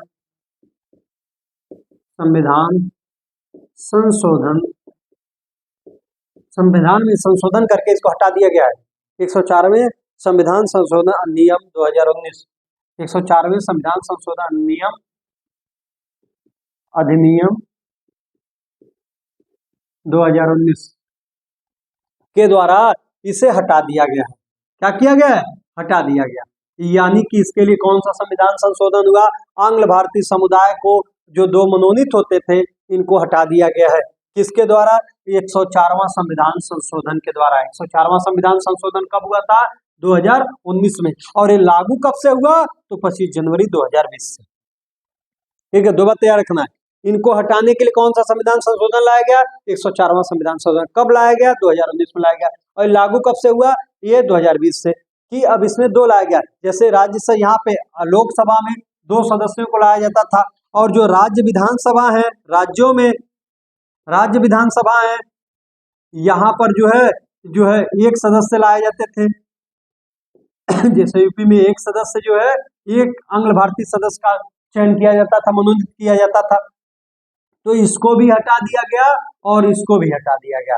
अब इस संशोधन के तहत केंद्र से और राज्यों से जो लोकसभा या राज्य विधानसभा में जो आंग्ल भारतीय समुदाय का मनोनयन होता था, इनका नियुक्ति होती थी, ये एक प्रकार मनोनीत किए जाते थे, इनको जो है अब हटा दिया गया। कब से? 25 जनवरी 2000 से। और इसके लिए 104वां संविधान संशोधन हुआ था। अब हटा दिया गया। लेकिन जो वर्तमान में अभी जो लोकसभा चल रही है या जहाँ की विधानसभा चल रही है, वर्तमान में भी ये है, लेकिन अगला जो चुनाव होने जा रहा है 2024 में, अब उसके बाद इनका लागू नहीं होगा। वर्तमान में तो अभी है, जो बन चुकी है विधानसभा या लोकसभा वर्तमान में है, ठीक है, वर्तमान में है अभी। लेकिन अब आगे अब अगले जो चुनाव होंगे लोकसभा का, उसमें अब आंग्ल भारतीय समुदाय को मनोनीत नहीं किया जाएगा। ठीक, उम्मीद करते हैं इस बात को आप समझ गए होंगे। ये काफी इंपॉर्टेंट है, यहाँ से क्वेश्चन आया हुआ है। अब क्या है, अगले पॉइंट की तरफ चलते हैं थोड़ा सा। आइए, पूछा जाता है कि टोटल पहले पूछा जाता था कुल संसद में कितने लोग मनोनीत करता था, तो 12 राज्यसभा में, 2 लोकसभा में 14 हो जाता था। लेकिन अब आने वाले समय में सिर्फ 12 ही होंगे राज्यसभा में, लोकसभा का हट जाएगा इसके बाद। ठीक, लोकसभा में 2 लोगों का मनोनीत करता था राष्ट्रपति।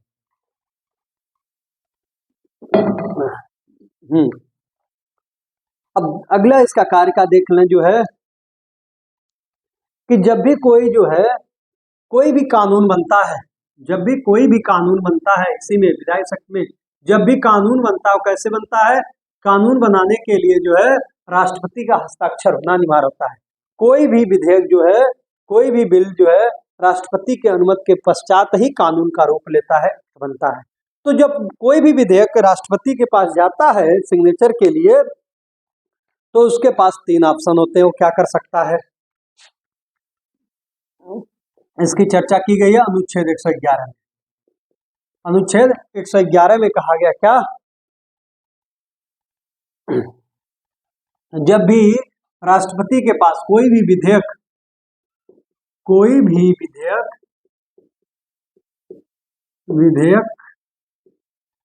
जब राष्ट्रपति के पास कोई भी विधेयक जो है दोनों सदनों द्वारा पारित होने के बाद, कोई भी विधेयक दोनों सदनों द्वारा पारित होने के बाद, होने के पश्चात राष्ट्रपति के पास अनुमति के लिए जाता है। राष्ट्रपति के समक्ष, राष्ट्रपति के पास या राष्ट्रपति के समक्ष पास अनुमति के लिए जाता है,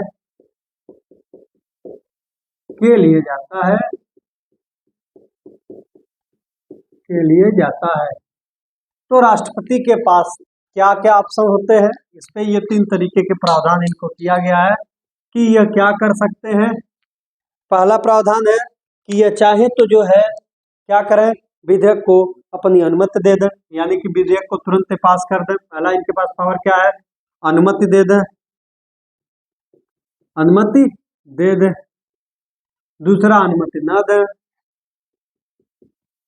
ना दे, तीसरा है पुनर्विचार के लिए लौटा दे,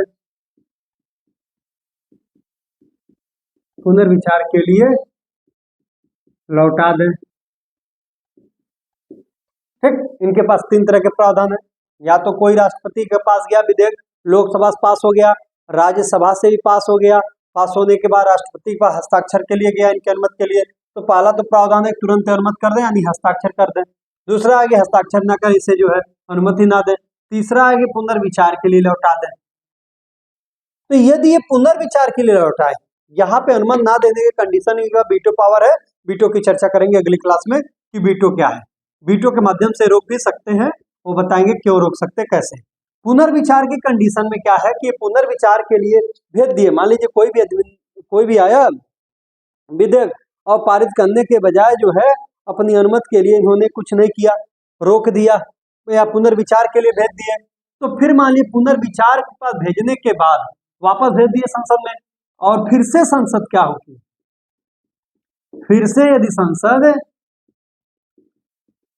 संसद उस विधेयक को पास कर देती है, चाहे वो कुछ संशोधन करे या ना करे, चाहे संशोधन करे या ना करे, फिर से यदि संसद विधेयक भेजती है, चाहे उसमें कुछ संशोधन करे या ना करे, सेम टू सेम, चाहे तो पुनः भेज दे उनको या तो कुछ संशोधन करके भेज दे, तो राष्ट्रपति को उस पे जो है अनुमति देने के लिए बाध्य हो जाते हैं। फिर क्या हो जाते हैं, ये बाध्य हो जाते हैं, इनको अनुमति देना ही पड़ेगा। इस बात को ध्यान रखना है। फिर कोई भी यदि विधेयक या कोई भी का मतलब ये जानिए, धन विधेयक कोई पुनर्विचार के लिए नहीं भेज सकते हैं, धन विधेयक को ये नहीं लौटा सकते हैं पुनर्विचार के लिए, इनके अधिकार में नहीं हो, 14 दिन के अंदर अपने आप पारित माना जाएगा। ये नहीं देंगे तो भी ना इसे राज्यसभा रोक सकती है, ना ही राष्ट्रपति रोक सकते हैं धन विधेयक को। लेकिन बाकी कोई विधेयक है, अन्य विधेयक, धन विधेयक और संविधान संशोधन विधेयक को छोड़कर बाकी कोई विधेयक को यह लौटा देते हैं और फिर से संसद जो है उसे पारित कर देती है उस विधेयक को, तो उसे राष्ट्रपति को दोबारा अनुमति देने के लिए बाध्य है, इनको देना पड़ेगा। ठीक, लेकिन एक कंडीशन है, लेकिन अनुच्छेद 200 कहता है, क्या कहता है, अनुच्छेद 200 में आपको पता होगा क्या है, अनुच्छेद 200 में है कि राज्य में कोई यदि विधेयक है, राज्य विधानसभा में यदि बात कर लें तो राज्य विधानसभा का कोई भी विधेयक है तो वहां पे विधानसभा से पास होने के बाद किसके पास पहुंचता है, राज्यपाल के पास। तो राज्यपाल क्या कर सकता है, उसका भी यही काम है, चाहे तो विधेयक को अनुमति दे दे या ना दे, या इसे पुनर्विचार के लिए वो नहीं लौटाना है, वो करता क्या है, ये अनुमति न देने कंडीशन में यह जो है राज्यपाल क्या करता है, उसको अपने पास रख लेता है राष्ट्रपति की अनुमति के लिए। ये राज्यपाल के पास से पावर अनुच्छेद 200 के तहत यही बताया गया है कि राष्ट्रपति की अनुमति के लिए ये राज्य के विधानसभा द्वारा पारित विधेयक को रख सकता है, और राष्ट्रपति अनुमति देगा कि इसे पुनर्विचार के लिए भेज दिया जाए, और यदि भेज दिए और फिर से राज्य की विधानसभा ने उसे संशोधन करे या ना संशोधन करके पुनः भेज दे, तो राष्ट्रपति इस विधेयक को जो है अनुमति देने के लिए बाध्य नहीं है। याद रखिए, राज्य के कंडीशन में राष्ट्रपति अनुमति देने के लिए बाध्य नहीं है, लेकिन संसद का, केंद्र का, लोकसभा राज्यसभा की बात होगी तो वहां पे दोबारा यदि विधेयक भेज दिया गया संशोधन करके या नहीं करके भी, तो वहां पे उन्हें अनुमति देना पड़ेगा। और अनुच्छेद 200 में क्या है कि राज्य विधानसभा द्वारा पारित विधेयक को राज्यपाल राष्ट्रपति के लिए सुरक्षित रख सकता है इनकी अनुमति लेने के लिए, और राष्ट्रपति से एक बार वापस करता है, पुनः राज्यसभा भेज देती है, राज्यपाल के माध्यम से यहाँ तक पहुंचता है, तो राष्ट्रपति यहाँ पे दोबारा बाध्य नहीं है कि उनको अनुमति ही देना है। ठीक, तो इस कंडीशन में आप समझ सकते हैं इस बात को। ठीक है, अब क्या है, कुछ बातें और भी ध्यान देना है। कुछ ऐसे विधेयक हैं जो संसद में पेश किए जाने से पहले राष्ट्रपति की अनुमति लेना अनिवार्य होता है। क्या है, आपको ध्यान देना है, कुछ ऐसे विधेयक हैं जो संसद में पेश होने से पहले राष्ट्रपति की अनुमति लेना अनिवार्य होता है, राष्ट्रपति की अनुमति के लिए अनिवार्य होता है। कोई भी विधेयक, कुछ विधेयक ऐसे हैं, कुछ विधेयक ऐसे हैं जहां राष्ट्रपति की अनुमति जरूरी होती है पेश करने से पहले। जो पेश करने से पहले राष्ट्रपति का अनुमति लेना पड़ता है। राष्ट्रपति की अनुमति आवश्यक होता है।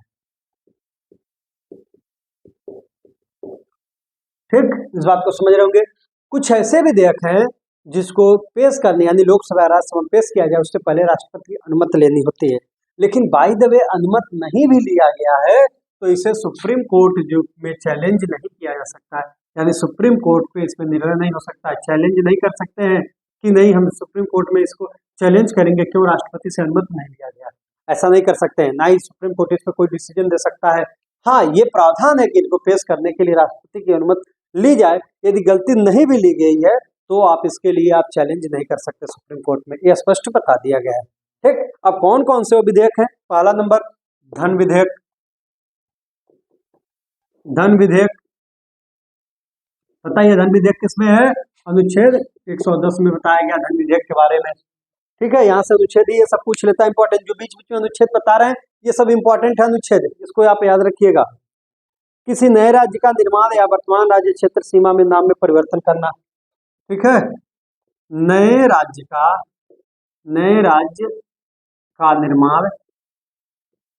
निर्माण कोई नया राज्य भारत के ही राज्यों से काट के कोई नया राज्य बनाया जा रहा है तो, या उसके नाम में परिवर्तन हो रहा है।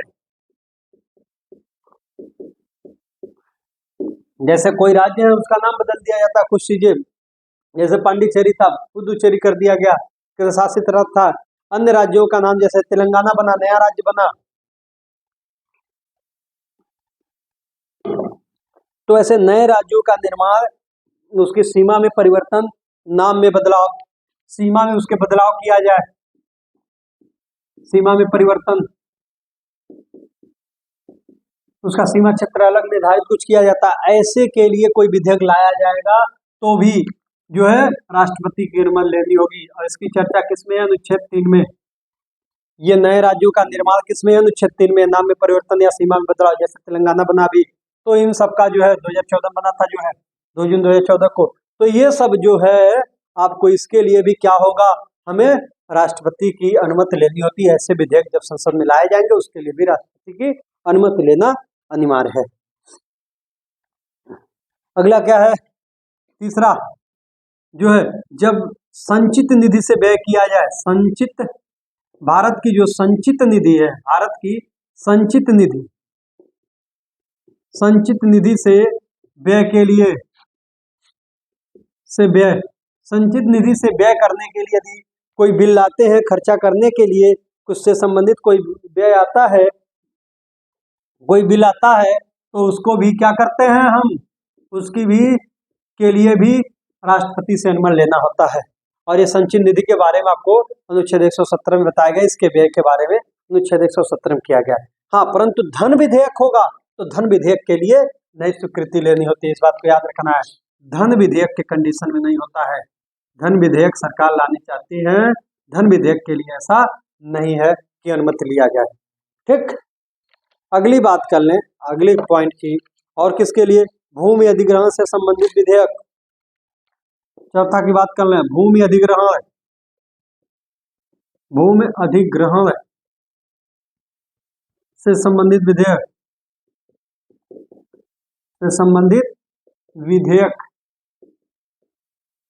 इससे संबंधित कोई विधेयक आता है तो भी राष्ट्रपति से अनुमति लेनी होती है। व्यापार की स्वतंत्रता समाप्त करने से संबंधित कोई विधेयक। अगला, व्यापार की स्वतंत्रता संबंधित कोई विधेयक, स्वतंत्रता को समाप्त करने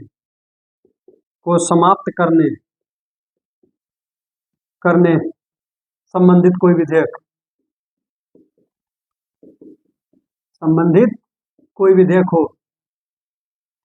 विधेयक हो तो उसके लिए भी भारत यहाँ पे राष्ट्रपति से अनुमति लेना होता है। अनुच्छेद 304 में इसकी बात की गई है, अनुच्छेद 304 में है इसकी व्यापार संबंधित कोई स्वतंत्रता हमारा जो है व्यापार संबंधित स्वतंत्रता को समाप्त करने के लिए कोई विधेयक लाया जाता है तो भी राष्ट्रपति की अनुमति जरूरी होती है। अगला क्या है? कराधान। कराधान संबंधित विधेयक। कराधान संबंधित विधेयक। संबंधित विधेयक यदि राज्य का हित उसमें जो है, यदि राज्य का हित प्रभावित होता है, प्रभावित होता है, ठीक है। कराधान संबंधित कोई विधेयक आ रहा है, कर में बदलाव संबंधित कोई विधेयक आ रहा है और उसमें राज्यों का हित प्रभावित हो रहा है, तो ऐसे विधेयकों के लिए भी उसे राष्ट्रपति की अनुमति लेनी होती है और इसका चर्चा अनुच्छेद 274 में है। कराधान वाली में है अनुच्छेद 274 में इसका चर्चा किया गया है। अनुच्छेद 274 में इसकी बात की गई है।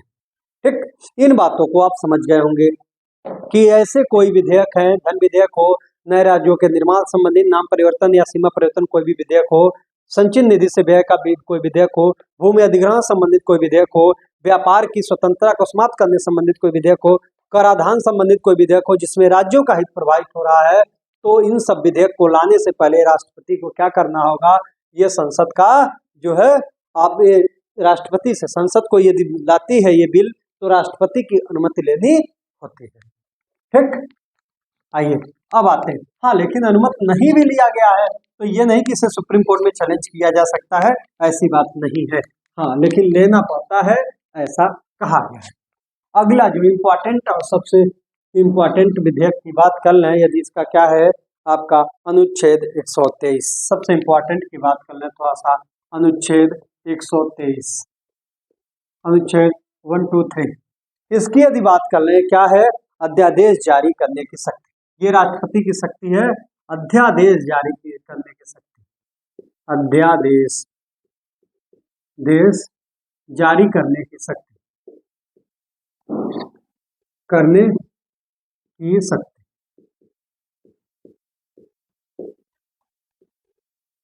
अध्यादेश जारी करने की शक्ति, ये अध्यादेश क्या है पहले ये जान लें। अध्यादेश क्या है? अध्यादेश जारी कौन करता है? राष्ट्रपति करता है। 123 में लिखा गया। राज्यों में राज्यपाल करेगा और 213 में बताया गया है, उसकी चर्चा हम बाद में करेंगे। राज्यों में राज्यपाल भी अध्यादेश जारी लाता है और राष्ट्रपति केंद्र में लाता है। अध्यादेश है क्या? यही जो कानून बनाने की पद्धति है, कानून बनाने के लिए हमें संसद का सत्र में होना अनिवार्य है। संसद को होना चाहिए सत्र में, संसद की बैठक होनी चाहिए, तभी कानून है। लेकिन कभी भी देखा जाए संसद के यदि दोनों सत्र, संसद के दोनों सत्र, यदि दोनों संसद के सत्र नहीं, संसद के जो दोनों अंग है, संसद के दोनों अंग जो है, ये लोकसभा और राज्यसभा, लोकसभा या राज्यसभा, लोकसभा और राज्यसभा, देखिएगा धन्य पहले अध्यादेश क्या? कानून बनाने, मान लिया संसद के लिए जरूरी है, कानून बनाने के लिए संसद का सत्र में होना जरूरी है। संसद का सत्र का मतलब है कि लोकसभा राज्यसभा होनी चाहिए, रनिंग में होनी चाहिए। अब मान लिया संसद की लोकसभा राज्यसभा दोनों जो है का सत्र समाप्त हो चुका, दोनों बैठक में नहीं है, तो उस समय को राष्ट्रपति को ऐसा आभास हो जाए कि इस समय ये फला कानून लाना अति आवश्यक है, उसे आवश्यकता लगता है, तो वो बीच में कोई कानून ला सकता है। जो कानून एक प्रकार का अध्यादेश क्या है? कानून है। जो लोकसभा राज्यसभा से पारित नहीं हुआ है तो उसे हम क्या कहेंगे? अध्यादेश। राष्ट्रपति को यह आभास हो जाए कि संसद के दोनों सत्र बैठक में नहीं है, तो उस दौरान यदि कोई कानून बनाने की जरूरत पड़ जाए तो राष्ट्रपति द्वारा उसके लिए अध्यादेश लाया जाता है, उसी को अध्यादेश लाया जाएगा और वो एक तरह से अध्यादेश कानून की तरह काम करेगा, पूरी तरह से कानून की भांति वो काम करेगा, तो उसको ही हम कहते हैं आज उसकी अध्यादेश जारी करने की शक्ति। ठीक, यह राष्ट्रपति तब जारी कर सकता है जब संसद के दोनों सदन सत्र में न हो और तथा राष्ट्रपति को यह विश्वास हो जाए कि ऐसी स्थिति उत्पन्न हो गई है कि अविलंब आप कार्रवाई आवश्यक है। ठीक, तो वो क्या कर सकता है? अध्यादेश ला सकता है। जब लग जाए, ऐसा लग जाए कि अब जरूरी है इस पे कानून लाना और संसद सत्र में नहीं है तो कानून कैसे बन सकता तुरंत, तो उसके लिए क्या है कि वो अध्यादेश जारी कर सकता है, यानी कानून बना सकता है। अब ये जो कानून बनेगा, अब इसकी कई बातें हैं, आपको जानना है। जो अब ये अध्यादेश के माध्यम से जो कानून आएगा, इसकी अधिकतम सीमा जो है, ये जो है नए जब तक सत्र नहीं बैठता तब तक है, और कोई भी सत्र अधिकतम कितने दिनों के लिए गायब हो सकता है, तो 6 माह के लिए।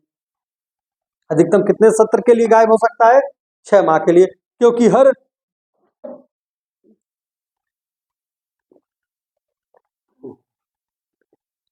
देखेंगे हम जो है अधिकतम 6 माह के लिए कानून लाया जा सकता, ये रह सकता है। क्यों? क्योंकि अभी पीछे हम लोग देखे हैं कि कभी भी 2 सत्रों के बीच में, एक नहीं पहला सत्र मान लीजिए समाप्त हुआ, अगली सत्र की बैठक होने के बीच में कितने महीने का अंतर होता है, 6 माह का, तो 6 माह के लिए होता है। तो जो अध्यादेश आएगा नॉर्मली ये 6 माह के लिए होगा अधिकतम। लेकिन जैसे मान लिया संसद सत्र की बैठक हुई, शुरू हुई दोनों सत्रों की, तो 6 सप्ताह के भीतर संसद को ये डिसीजन लेना होता है कि यह जो अध्यादेश लाया गया है इसको कानून का रूप दे दिया जाए या इसे खत्म कर दिया जाए। तो संसद 6 सप्ताह के भीतर इस पर निर्णय लेती है, इसको कि जो कानून बीच में लाया गया था राष्ट्रपति के अध्यादेश के माध्यम से, इसको कानून हमेशा के लिए बना दिया जाए, तो संसद इसको पारित कर देती है, बिल पास कर देगी लोकसभा राज्यसभा में, फिर राष्ट्रपति दस्तखत कर देगा और वो पारित हो जाएगा। तो ऐसे देखा जाए अध्यादेश की अधिकतम सीमा कितना है, 6 माह 6 सप्ताह की।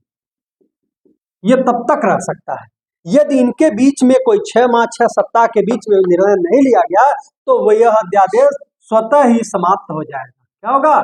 समाप्त हो जाएगा। यह अध्यादेश क्या होगा? समाप्त हो जाएगा। 6 माह 6 सप्ताह के भीतर यदि इस पर निर्णय नहीं लिया गया तो अध्यादेश क्या होगा? स्वतः समाप्त हो जाएगा 6 माह।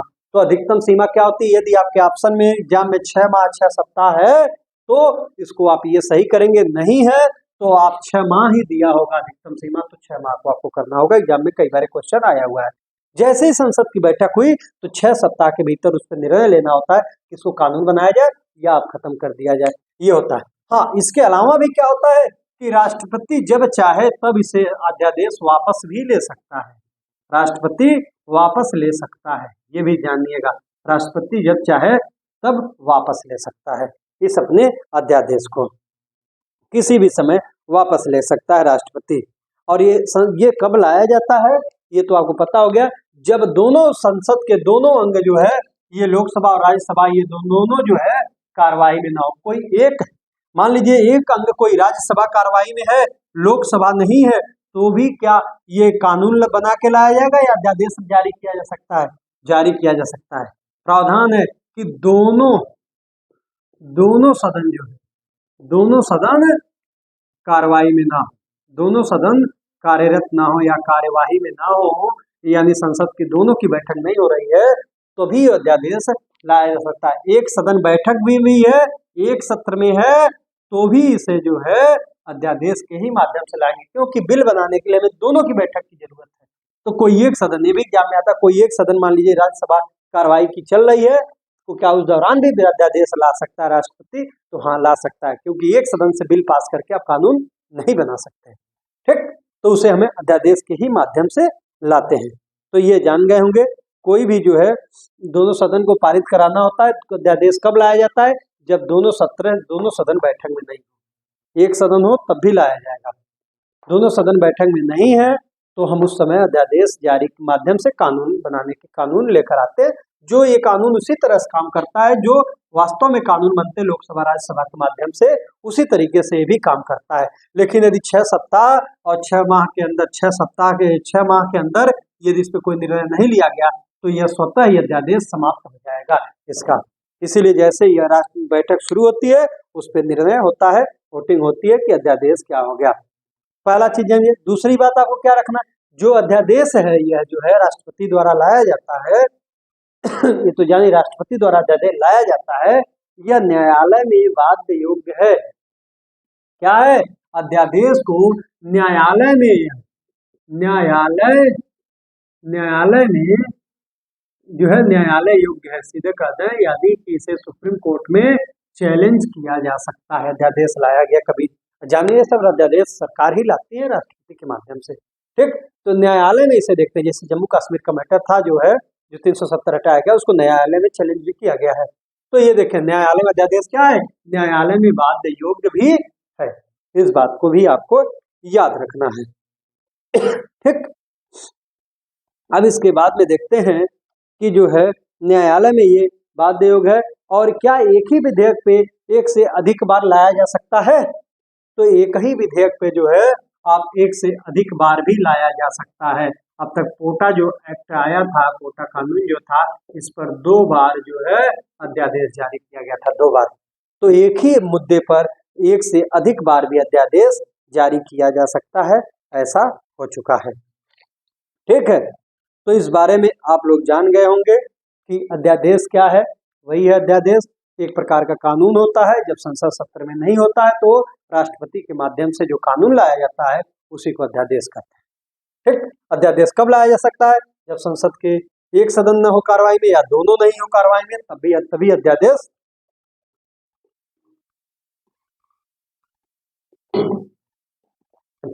लाया जाता है। और वो अध्यादेश कितने दिन के लिए, अधिकतम सीमा क्या है उसकी, 6 माह 6 सप्ताह। कई एग्जाम में 6 सप्ताह नहीं दिया होगा, 6 माह रहेगा। 6 सप्ताह क्यों, क्योंकि 6 सप्ताह डिसीजन लेने में लग जाता है कि अध्यादेश रखा जाए या हटाया जाए, तो इसलिए अधिकतम सीमा है। उसके बीच में कभी भी ये समाधान, राष्ट्रपति चाहे तो बीच में कभी भी अध्यादेश को वापस ले सकता है। ठीक, तो यहाँ तक हम लोगों ने देख लिया था। चलिए, टाइम भी आप लोगों का काफी ज्यादा हो जा रहा है, आज की क्लास को यहीं बंद करते हैं। हाँ, एक आपको होमवर्क याद रखना, अभी हमने जो बताया है कि जो है अनुच्छेद 108 के बारे में, अनुच्छेद 108 बताए हैं क्या है, संयुक्त अधिवेशन है ना, संयुक्त अधिवेशन। क्या है, आपको ये बताना है क्या अब तक ये कितनी बार संयुक्त अधिवेशन बुलाया गया है, जो राष्ट्रपति बुलाता है 108 के तहत। ठीक है, ओ हाँ, एक बात अध्यादेश में भी ये जान जाइएगा, अध्यादेश भी जो है धन विधेयक पे नहीं लाया जा सकता है, और ना ही संविधान संशोधन पर। धन विधेयक पर ये नहीं ला सकते अध्यादेश, और ना ही संविधान संशोधन पर, संविधान संशोधन पर भी नहीं ला सकते हैं, संविधान संशोधन पर भी नहीं ला सकते, इन दोनों मुद्दे पर भी नहीं लाया जा सकता है। ना ही ये जो है धन विधेयक पर लाया जा सकता है, और ना ही ये संविधान संशोधन के माध्यम पे ये जो है अध्यादेश लाया जा सकता है। ठीक, कभी भी ये जो है अध्यादेश का प्रभाव धन विधेयक तथा संविधान संशोधन पर नहीं होगा। यदि कोई मूल अधिकारों का उल्लंघन हो रहा है तो भी नहीं है, उस पर धन विधेयक लाया जा सकता है, ऐसा अध्यादेश नहीं लाया जा सकता जिससे हमारा मूल अधिकार का उल्लंघन होता है। ठीक है, इन बातों को भी ध्यान रख लेंगे। हाँ, लास्ट में एक होमवर्क आपके लिए हम दे रहे थे कि 108 जो अनुच्छेद है संयुक्त अधिवेशन है, ये संयुक्त अधिवेशन बताना है आपको कि ये भारत में अब तक कितनी बार बुलाया गया है, और कब कब बुलाया गया, किस सन में बुलाया गया है, और कितनी बार बुलाया गया है संयुक्त अधिवेशन, जिसकी अध्यक्षता लोकसभा अध्यक्ष करता है, और बुलाता कौन है, राष्ट्रपति।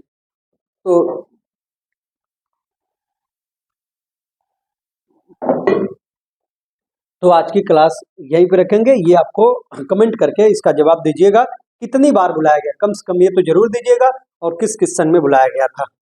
ठीक, तो आइए आज की क्लास यहीं करते हैं, इसको अगली क्लास में हम इस पर चर्चा करेंगे। और आगे की इसकी जो 2 शक्तियां हो गई, कार्यपालिका और विधायी, बाकी जो शक्तियां, इसकी सैन्य शक्ति क्या है, आपातकालीन शक्तियां क्या है, इनकी चर्चा हम अगले वीडियो में करेंगे। एक क्लास और होगा, और ये राष्ट्रपति उसमें जो है खत्म हो जाएगी, इनके कार्यकाल की इनकी पूरी चर्चा हो जाएगी उसमें जो है। ठीक है, तो इतनी देर तक आप लोगों ने वीडियो को देखा, इसके लिए काफी आपको धन्यवाद। आइए आज की वीडियो समाप्त करते हैं।